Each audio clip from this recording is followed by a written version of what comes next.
Twaishi nyakati za mwisho walizonena manabii, nyakati ambazo kujipenda nafsi kumetawala, nyakati ambazo watu wanakuja kwa jina la Yesu lakini ndani yao ni mbwa mwitu wakali, nyakati ambazo kutukana imekuwa ni kawaida, nyakati ambazo watoto hawatii wazazi, nyakati ambazo kiburi kimetawala, nyakati ambazo kujisifu na kujinua kumetawala.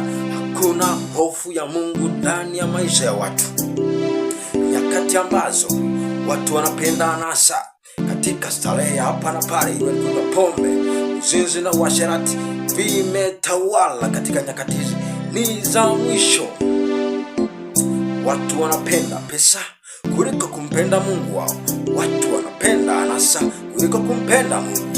Maana maisha ya sasa ni katika uangamivu.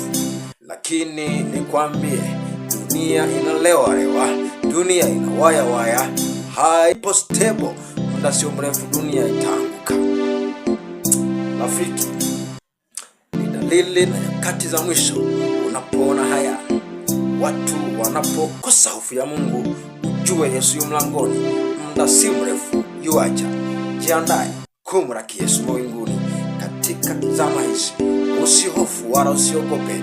Cha kufanya, piga magoti, soma neno la Mungu, omba sana, na Mungu atakusaidia kushinda katika kipindi hiki cha nyakati za mwisho ambazo hofu ya Mungu kwa watu imepotea.